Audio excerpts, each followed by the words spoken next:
We've all been told the exact same lie since childhood, right? Work hard, sacrifice your comfort, and wealth is just going to naturally follow. But look around. Millions of people across the globe are working these exhausting 16-hour days, and they are staying completely broke AF. Meanwhile, you've got others who seem to work far less and earn exponentially more. And if you think the difference is just raw talent or blind luck, you are absolutely missing the actual blueprint.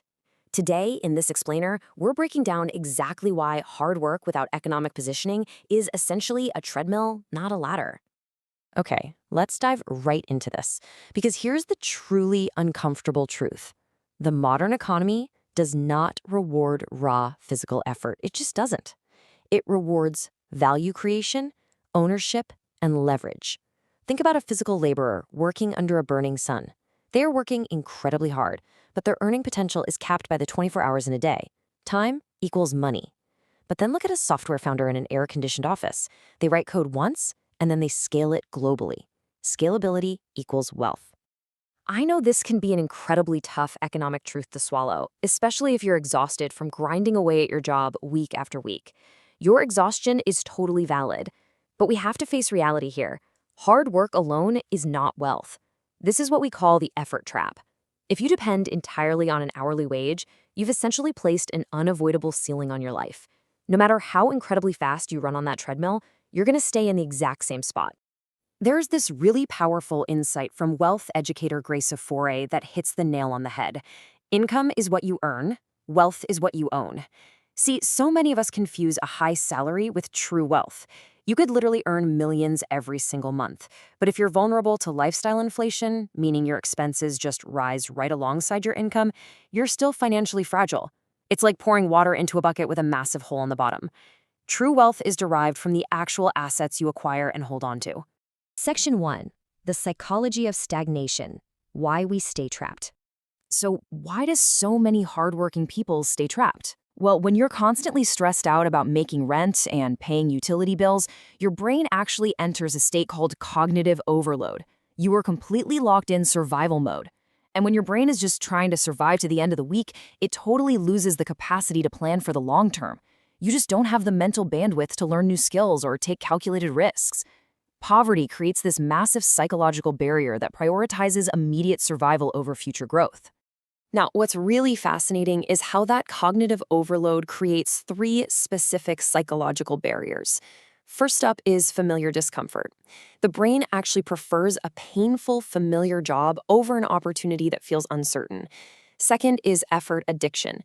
We unconsciously start to believe that suffering makes us valuable, which makes efficient work feel almost like laziness. And third is the income illusion. This is when we confuse our spending power, like being able to buy a luxury car, with actual solid financial security. Section 2. The AI tsunami, an external threat. Now, if the internal traps weren't enough to deal with, we are currently facing a massive external macroeconomic tsunami. According to the International Monetary Fund, an astonishing 40% of jobs globally are going to be disrupted by artificial intelligence. Those roles will be upgraded, eliminated, or completely transformed. And guys, we aren't talking about some distant sci-fi future. This wave is crashing into the labor market right now. And if you happen to live in an advanced economy, brace yourself for this one. That number jumps up to a staggering 60%. 60% of jobs will be impacted. As this tech rolls out, the gap between those who work for money and those whose assets work for them is rapidly expanding from a gap into an absolute canyon. To put that into perspective today, 1 in 10 job postings already requires at least one new AI-related skill.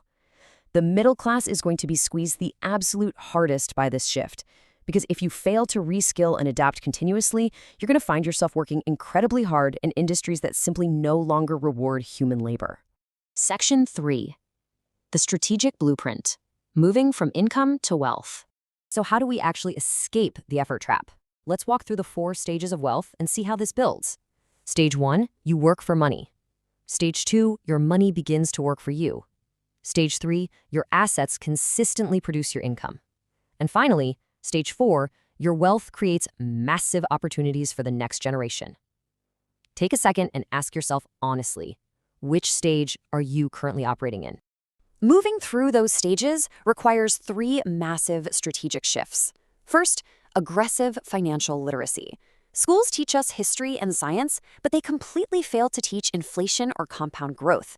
You've got to stop saving in depreciating currencies and really learn how money functions. Second, the 80-20 rule of effort. Stop putting your ladder against the wrong wall. And third, you have to learn to mitigate rather than entirely avoid risk. Speaking of focusing your effort, 38% of successful entrepreneurs cite self-discipline as their absolute most important trait. But pay close attention to this nuance. It is discipline applied to high-return skills. It's not just discipline for enduring endless hours of labor. Working 80 hours a week on the wrong thing isn't going to get you anywhere. Calculated risk is literally the price of entry to wealth. But taking risks doesn't mean blindly gambling your livelihood, right? It means having a rock-solid business plan. It means knowing exactly what happens if you get injured or if a massive client decides to pay a month late. The best entrepreneurs don't seek risk, they seek to mitigate it. Section 4. Practical actions, your human toolkit. So the crucial point is, if you want to change your trajectory, you have to implement these actions today. First, aggressively audit your lifestyle inflation. Extreme frugality is your friend here. Resist increasing your expenses just because your income ticks up. Second, embrace digital fluency so you can adapt to those AI tools we talked about. And third, invest in continuous learning. Studies actually show that workplace training can raise a firm's productivity by 10% and bump up your personal wages by up to 20%. That's a real game changer. Never lose sight of this underlying truth. The true metric of financial freedom is not how much you earn. The goal is not just to score a bigger paycheck. The whole shebang is about what assets you own, what you retain, and what you can compound over time. Ownership is ultimately what separates the working class from the wealthy class. I want to leave you with this final, provocative thought to chew on.